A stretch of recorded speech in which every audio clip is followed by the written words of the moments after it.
Even अजीज goat farm पुणी गोटे नुआ लट आसूची 14 जून 2012 मैंने यही मास 14 तारिख रे नुआ लट गोटे आसूची जो थे सिरोही जमुनापारी अजमेरी गुजरी तोतापारी सुजत बरबरी बहुत भल ब्रीडर छेड़ी गुड़ाक आसुँच आप चैनल टाक लाइक और सब्सक्राइब निश्चय कर दिंतु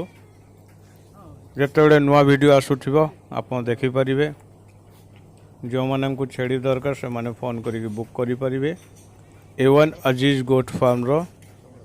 14 जून 14/6/2022 मैंने यही मास 14 तारिख नुआ लट गोटे आसूची बहुत भल क्वालिटी अच्छा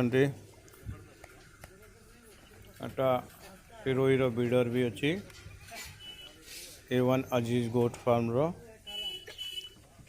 भल भल छेड़ी गुड़ाक अच्छा आप भूलिए ना चैनल को लाइक और सब्सक्राइब निश्चय।